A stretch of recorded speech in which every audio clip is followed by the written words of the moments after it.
A very good evening to all my lovely students. कैसे हैं आप लोग? मैं पूरी उम्मीद करता हूँ कि आप सभी लोग काफ़ी अच्छे होंगे। आज आज मैं आप सभी के सामने इस साल का बजट लेकर आया हूँ। आई नो कि इस चैनल पे ऐसी चीज़ें आज तक नहीं हुई हैं, लेकिन अब इस चैनल की ग्रोथ के लिए और अपने कंटेंट के साथ थोड़ा एक्सपेरिमेंट करते हुए, चीज़ों को ध्यान में रखते हुए, मैं ये एक नई चीज़ आप लोगों के सामने ला रहा हूँ कि जो भी टॉपिक आपके चल रहे होंगे उन पे हम लोग बात करेंगे, एक डिटेल डिस्कशन करेंगे, जो कि आपके लिए कहीं ना कहीं ज़रूरी है जानना एज अ स्टूडेंट भी। तो उम्मीद करता हूँ कि आप इसको उतना ही सपोर्ट करेंगे जितना कि वाक्यों करते हैं। तो आइए स्टार्ट करते हैं। तो सबसे पहले बात करते हैं जो बेसिक चीज़ें हैं कि जो वर्ड बजट है वो हमें हमारे कॉन्स्टिट्यूशन ऑफ इंडिया में कहीं पे भी देखने के लिए नहीं मिलता। तो उसकी जगह देखने के लिए मिलता क्या है? लेकिन उससे पहले जो ये बजट वर्ड है ये कॉलोकियल टर्म है, फ्रेंच से लिया गया, बोगेटे से, जिसका मतलब है छोटी सी चमड़े की थैली। और अब हम बात करते हैं कुछ इससे जुड़ी हिस्टोरिकल फैक्चुअल डेटा से। तो जैसा कि आपसे कहा कि कॉन्स्टिट्यूशन में तो बजट वर्ड नहीं है, तो कॉन्स्टिट्यूशन में बजट की जगह क्या चीज़ है? वो है एनुअल फाइनेंशियल स्टेटमेंट। कौन से आर्टिकल में ये बात कही गई है? तो आर्टिकल 112 में। अब इसके अलावा कुछ और आर्टिकल्स जो इससे जुड़े हुए हैं उनको देख लेते हैं। जैसे कि आर्टिकल 110 मनी बिल के बारे में बताता है। आर्टिकल 112 एनुअल फाइनेंशियल स्टेटमेंट, जिसको कि आप आम भाषा में बजट के नाम से जानते हैं। और आर्टिकल 114 अप्रॉक्सीमेटली बिल, यानी परमिशन टू विड्रॉ मनी के बारे में बात करता है। अब हम बढ़ेंगे आगे कि हिस्ट्री क्या रही है उसकी। तो बजट सिस्टम जो इंडिया में है वो ब्रिटिशर्स ने ही उसको लाए थे, और फिर धीरे धीरे इंडिपेंडेंस के बाद वो इवॉल्व हुआ है। जैसे अगर हम बात करें father of budget in India की, तो जेम्स विल्सन।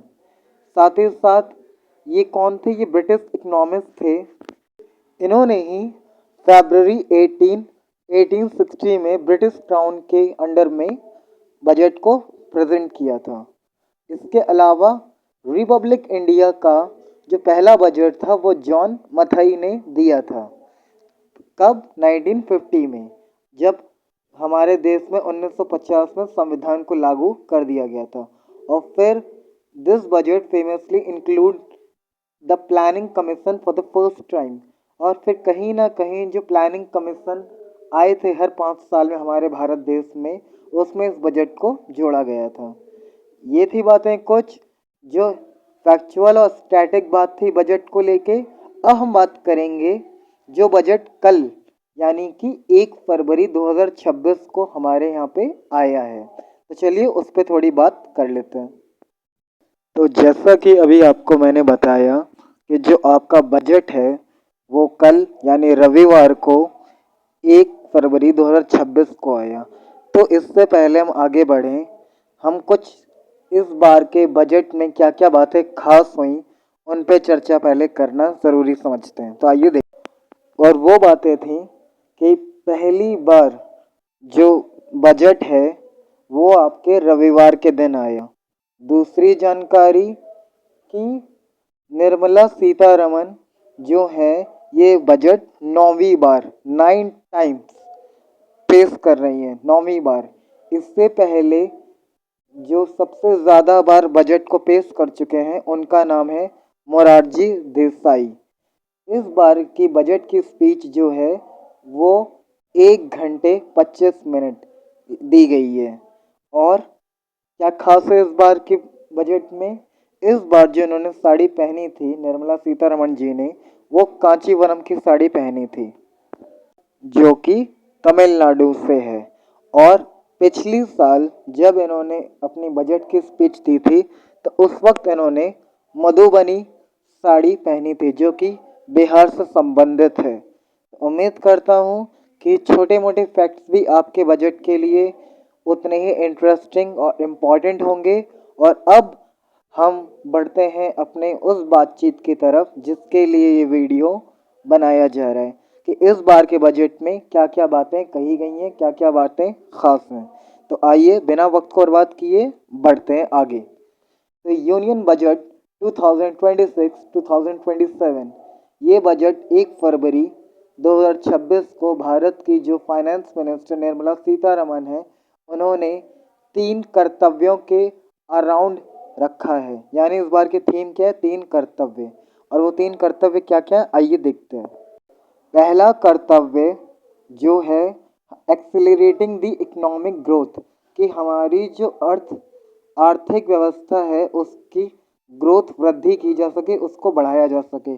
दूसरा कि लोगों की जितनी भी महत्वाकांक्षाएं हैं, जो इच्छाएं हैं, उनको पूरा किया जा सके। और आखिरी में ये बात को निर्धारित करना, तय करना कि सभी का विकास हो, जो मोदी जी का एक तरह से नारा है, सबका साथ सबका विकास। तो ये 3 कर्तव्य आपको ध्यान में रखने हैं। अब क्या क्या इम्पोर्टेंट बातें हैं डेटा वाइज, नंबर वाइज, और उन पे बात कर लेते हैं। सबसे पहले गवर्नमेंट ने इस बार जो फिजिकल डेफिसिट है वो कितना बताया है? 4.3% ऑफ जीडीपी। कितने? 2027 के फाइनेंशियल ईयर के लिए, जो कि 25-26 में कितना था? 4.4%। अब कैपिटल एक्सपेंडिचर कितना है? 9% से बढ़ के, यानी 12.2 लाख करोड़ से इंफ्रास्ट्रक्चर पे डाला जाएगा। टोटल कोई पूछे कितना है अगर, तो around 53.5 lakh crore. Even though जो डेब्ट टू जीडीपी रेशियो है वो कितना है हमारे पास? वो अब 55.6% पे आ चुका है, जबकि पिछले साल 56.1% था। और जो पैसा हमने उठाया है दूसरे देशों से लगभग, वो 17.2 लाख करोड़ है, जो एक्चुअली बोरिंग है, उधार है हमारा। तो ये थी कुछ वो न्यूमेरिकल डेटा जो आपके लिए इम्पोर्टेंट होगा। अब हम बढ़ते हैं आगे की चीज़ों की तरफ कि और क्या क्या बातें की गई हैं इस बजट में। तो कि डायरेक्ट और इनडायरेक्ट टैक्सेस में क्या क्या रिफॉर्म हुआ है। तो जैसा कि हम सभी मालूम है कि एक न्यू इनकम टैक्स एक्ट जो 2025 में आना था, वो अब 1 अप्रैल 2026 से रिप्लेस कर देगा जो पुराना हमारा एक्ट होता था टैक्स को 1961 को, उसमें। और कुछ नए कस्टम ड्यूटीज़ लगेंगी गुड्स और इम्पोर्ट पे, जिन्हें घटा के 20% से 10% पे लाया गया है। और पूरी तरह छूट, जैसे जो ड्रग्स थे, दवाइयाँ थी जो कैंसर से जुड़ी हुई थी, उन पर 17 दवाइयों पे छूट मिलेगी। साथ ही साथ जो लिथियम आयन बैटरीज थी, जो कोबाल्ट पाउडर था, और ऐसे जो क्रिटिकल मिनरल्स थे, उन पे जो ड्यूटी लगती थी अब उससे छूट मिलेगी। साथ ही साथ जो एसटीटी है, जैसे कि ट्रांजैक्शन टैक्स एसटीटी, इसके जो डेरिवेटिव सेगमेंट हैं, इनमें क्या चेंजेस आए हैं। जैसे फ्यूचर में इनमें 0.5% बढ़ा दिया गया है 0.2% से, और जो ऑप्शंस थे वो 0.15% हो चुके हैं 0.10 से। ऑप्शंस बेसिकली मतलब वही जो आप स्टॉक्स होल्ड करते हैं, ठीक है। और जो टैक्स कलेक्टेड होते हैं ओवरसीज टूर और पैकेजेस से, उसमें भी कहीं ना कहीं आपको 2% में थोड़ी सी राहत मिली है, छूट मिली है। उम्मीद करता हूँ कि आपको ये दिया हुआ एक्सप्लेनेशन समझ में आ रहा होगा। आई नो कि कुछ टर्म्स ऐसे हैं इकोनॉमिक के जिनकी आपको समझ नहीं है, तो फिलहाल आप इसमें जो फैक्चुअल डेटा है उसको एज इट इज समझने का कोशिश कीजिए। हम बढ़ते हैं इंडस्ट्रीज़ के केस में क्या क्या चीज़ें हैं। तो इस बार जो एसएमई है, स्मॉल मीडियम एंटरप्राइजेस, उसमें 10,000 करोड़ को फंड दिया जाएगा ताकि ऐसे और भी बिजनेसेस को जोड़ा जाए। साथ ही साथ एक बायो फार्मा शक्ति एक स्कीम है जिसमें 5 सालों में 10,000 करोड़ डाले जाएंगे ताकि ऐसी बायोलॉजिकल प्रोडक्शन दवाइयों के लिए प्लांट बनाए जाएं। एक सेमीकंडक्टर मिशन 2.0 उसको लॉन्च किया गया है जो कि इलेक्ट्रॉनिक गुड्स को मैन्युफैक्चर करेगा, जिसमें 40,000 करोड़ का इन्वेस्टमेंट किया गया है। एंड देन मूविंग अहेड, अब जो बड़े बड़े कंटेनर्स होते हैं उनके मैन्युफैक्चरिंग के लिए भी 10,000 करोड़ को एलोकेट किया गया, यानी दिया गया 5 सालों के लिए, ताकि जो अपने देश में ही शिपिंग कंटेनर इकोसिस्टम है, यानी बड़े बड़े कंटेनर्स बनाए जा सकें ताकि जिस शिपिंग के लिए आसानी पैदा कर सके उसको बढ़ा सकें। साथ ही साथ एक रेयर अर्थ कॉरिडोर की भी इस्टेब्लिशमेंट होने जा रही है, जिसमें उड़ीसा, केरल, आंध्र प्रदेश और तमिलनाडु में ऐसे क्रिटिकल मिनरल्स की सप्लाई चेन बनी रहे, इसके लिए एक कॉरिडोर बन रहे। कॉरिडोर बेसिकली मतलब इन चारों स्टेट को जोड़कर एक जगह बनेगी जहाँ पे इनके प्रोडक्शन और ग्रोथ पर ध्यान दिया जाएगा। आगे बात करें इंफ्रास्ट्रक्चर के बारे में, तो हाई स्पीड रेल के लिए 7 न्यू कॉरिडोर बन रहे हैं, मुंबई, पुणे, दिल्ली, वाराणसी, हैदराबाद, बेंगलुरु, जो कि ग्रोथ कनेक्टर्स के नाम से जाने जाएंगे। इसी के साथ साथ वाटरवेज को स्ट्रॉन्ग करने के लिए डंकोनी से सूरत तक और 20 नए वाटरवेज को चालू किया जाएगा। साथ ही साथ जो CER है, सिटी इकोनॉमिक रीजन, जिसमें जो टीयर 2 और टीयर 3 की सिटीज़ हैं जो 5 लाख से ज़्यादा आबादी वाली हैं, वहाँ पे ऐसे ड्राइवर्स को और ज़्यादा बढ़ावा मिलेगा ताकि वो मैपिंग के ज़रिए चीज़ें और बेहतर कर पाएँ। अगर हम बढ़े अपने अगले पॉइंट एग्रीकल्चर और सोशल सेक्टर में क्या किया गया है, तो एक भारत विस्तार एक AI टूल को बनाने की कोशिश की गई है जो किसानों को मदद करेगी उनकी खेती बाड़ी से जुड़ी जितनी भी संबंधित समस्याएं हैं, और साथ ही साथ जो भी मौसम को लेके दिक्कत है उनके लिए ये AI टेक्नोलॉजी वाला टूल होगा। साथ ही साथ जो वेटरनरी केयर होती है, जो जानवरों से रिलेटेड जो प्रॉब्लम्स होती हैं, वो भी 20,000 प्लस न्यू वेटरनरी प्रोफेशंस को बढ़ावा दिया जाएगा, सब्सिडीज दी जाएंगी। एजुकेशन की फील्ड में जो सेटिंग अप AVGC है, जो कंटेंट क्रिएटर है आपकी मेरी तरह, जैसे एनिमेशन की फील्ड में, विजुअल इफेक्ट की फील्ड में, गेमिंग, कॉमिक्स, इनको और बढ़ाने के लिए 15,000 ऐसे स्कूल खोले जाएंगे और 500 कॉलेजेस। और अगर हम बात करें मेडिकल टूरिज्म की, तो इस केस में scheme to support state in establishing 5 regional medical hubs, यानी ऐसे जो मेट्रो सिटीज़ हैं और जो ठीक ठाक टीयर 1 के सिटीज़ हैं वहाँ पे मेडिकल हब्स खोले जाएंगे, हॉस्पिटल्स, एम्स खोले जाएंगे ताकि टूरिज्म बढ़े। तो अब हम इस पूरी चीज़ को देखते हैं ग्राफ्स की मदद से। थीम क्या थी? विकसित भारत, जिसमें एम्बिशन को बैलेंस करना था इंक्लूजन के साथ कि सबका विकास हो पाए। यहाँ पे वही सारी बातें होंगी जो आपने मेरे साथ देखी हैं। ग्रोथ रेट कितने का हो गया? 7 के अराउंड। साथ ही साथ कर्तव्य क्या थे? पहला कर्तव्य एक्सेलरेट और सस्टेन इकोनॉमिक ग्रोथ को, दूसरा लोगों की जितनी भी ज़रूरतें हैं उनको पूरा करना, साथ में सभी का साथ सभी का विकास।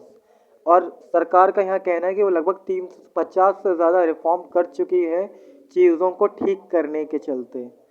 आई होप कि आपको बातें समझ में आ रही होंगी। दूसरी तरफ इस बार ग्रोथ और डेवलपमेंट होगा कैसे? इकोनॉमी ग्रोथ को सस्टेन करके, साथ ही साथ जो फाउंडेशन है ग्रोथ की उसको मजबूत करके, लोगों पे इस बार ज़्यादा उनकी विकास के ऊपर ध्यान देते हुए, साथ ही साथ ट्रस्ट बेस्ड गवर्नेंस, यानी सरकार इस बार ऐसा काम करे कि लोगों का भरोसा उस पर जगे। इसके साथ ईज़ ऑफ डूइंग बिजनेस और ईज़ ऑफ लिविंग की, यानी हमारे देश में ऐसा माहौल बने कि व्यापार हो चाहे कुछ भी हो या रहना हो आसान हो। साथ ही साथ मैं बता चुका हूँ कि सेमीकंडक्टर स्कीम आने वाली है, बायो फार्मा सेक्टर आने वाला है, केमिकल पार्क बनने वाले हैं, जिस स्कीम से इंडस्ट्रियल क्लस्टर मतलब बहुत सारी इंडस्ट्रीज खुलेंगी जो 200 लेगेसी हो पाएंगी, उनकी बात की गई। साथ में क्या क्या रिफॉर्म लाए जाएंगे टैक्स में ताकि मैन्युफैक्चर बूस्ट किया जा सके। साथ ही साथ MSME की इक्विटी सपोर्ट करना होगा, ऐसे व्यापारियों को प्रोफेशनल सपोर्ट देना पड़ेगा। टैक्स प्रपोजल में जो करंट वैल्यू कैप है 10 लाख पर कंसाइनमेंट, उसमें कुछ चेंजेस किए जाएंगे। साथ ही साथ सर्विस सेक्टर में आप देख पा रहे हैं कि सर्विस सेक्टर, केयर, आयुष, इसका ऑरेंज इकॉनमी मतलब वही जो बताया था, करंट कंटेंट क्रिएटर जो चाहे एनिमेशन से हो चाहे किसी से भी जुड़े हों, उनको बढ़ावा दिया जाएगा। साथ ही साथ हम अपने किसानों पर ध्यान देंगे। यहाँ पे वही बात है कि भारत विस्तार होना और वो फसलें जैसे चंदन की हुई, या फिर खजूर या ड्राई फ्रूट, जो ऐसी फसलें जो काफ़ी महंगी हों, जिनमें किसान को कीमत ज़्यादा मिल सके, उनको बढ़ावा देना, मछली पालन करना, ऐसी चीज़ों पे और बढ़ावा देना। साथ ही साथ जो फाउंडेशन है हमारा ग्रोथ को लेके, उस पर चर्चा की गई है। यहाँ पे आप जो भी देख पा रहे हैं वो सारी ही बातें जो मैंने आपसे पहले डिस्कस कर ली हैं। साथ साथ में कैसे एनर्जी सिक्योरिटी को लेके बात की गई है, पीपल सेंट्रिक डेवलपमेंट कैसे होंगे, कैसे लोगों का भरोसा जीता जाएगा, उस पर बात की गई। फिर ईज ऑफ डूइंग बिजनेस, इस पर बात हो चुकी है। साथ ही साथ फिजिकल मैटर्स कि कहीं पे भी अगर हमारा जो कोई रुपया हो हमें कम से कम लेना पड़े, हम अपने देश में ही इतना इकॉनमी को बूस्ट कर लें, इतना अपनी वैल्यू जीडीपी इतनी इम्प्रूव कर लें कि हमें दूसरों से रुपए ना मांगने पड़े। अब हम बात करते हैं कि हमारा रुपया आता कहाँ से है और जाता कहाँ कहाँ पर है। तो आइए बात कर लेते हैं। अगर हम बात करें कि हमारे भारत देश में जो रुपया है वो आता कहाँ से है, तो परसेंटेज में बात करूँ तो लगभग 24% तो हमने दूसरे देशों से उधार मांग रखा है। ठीक है, इसके बाद 21% जो होता है इनकम टैक्स से आता है। फिर जो कॉरपोरेट, जितने कॉरपोरेट होते हैं, अंबानी और जो भी लोग होते हैं, उनसे टैक्स 18% पे आता है। इसके अलावा जो नॉन टैक्स रेवेन्यूज होते हैं उनसे वसूलते हैं, फिर जीएसटी आता है, और ये कुछ ज़रिए हैं यहाँ से हम टैक्स लेते हैं। अगर बात करें रुपया जाता कहाँ कहाँ है, तो सबसे ज़्यादा अमाउंट में रुपया जाता है हमें स्टेट को, जो स्टेट पॉलिसीज़ होती हैं तो सेंट्रल गवर्नमेंट उनको देती है। इसके बाद जो दूसरे देशों से हमने रुपया ले रखा है तो उनको इंटरेस्ट भी देना पड़ेगा, तो 20% उसमें चला गया। इसके अलावा सरकार ने अगर कोई स्कीम लॉन्च की हुई है जिसमें सेंटर को रुपया देना है, तो सेंट्रल सेक्टर स्कीम 17% उसमें चला गया। अगर फाइनेंस कमीशन की बात करें, कुछ ट्रांसपोर्ट की 7% उनका, और इसके बाद अगर कोई स्कीम है जिसमें स्टेट और सेंटर दोनों है तो 8% उनको देना पड़ जाता है। तो इस तरीके से जो उनका रुपया होता है ओवरऑल वो चला जाता है। यहाँ इस ग्राफ पे आप देख सकते हैं कि पिछले 3 से 4 सालों में कैपिटल रिसिप्ट में और रेवेन्यू रिसिप्ट में किस तरह का